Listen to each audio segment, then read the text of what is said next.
আসসালামু আলাইকুম সকলকে এসএস ক্রিয়েটিভিটির পক্ষ থেকে আবার স্বাগতম জানাচ্ছি। আমরা প্রাপ্য হিসেবে জাবেদা করেছি অনাদি পাওনা সঞ্চিতি এবং অনাদি পাওনা হিসাব।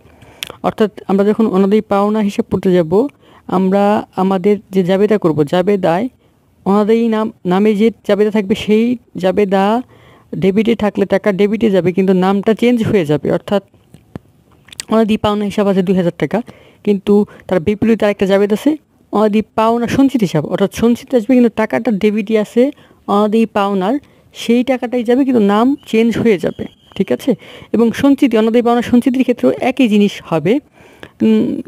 এখানে দেখতে পাচ্ছেন, ধরেন ব্যালেন্স বিডি হবে পূর্বের প্রথম বছরের টাকাটা, সেটা প্রাপ্য হিসাবের এই জাবেটা কী ছিল, অনাদি পাওনা সঞ্চিতি হিসাব প্রথম জাবেটাটা, কিন্তু এটা উল্টে যাবে কিন্তু টাকার অঙ্ক যে ঘরে সেই ঘরটাই থাকবে। অর্থাৎ টাকা অনাদি পাওনা সঞ্চিতির ঘরের টাকাটাই প্রাপ্য হিসাবে নামে যাবে, চেঞ্জ হয়ে যাবে। ঠিক আছে?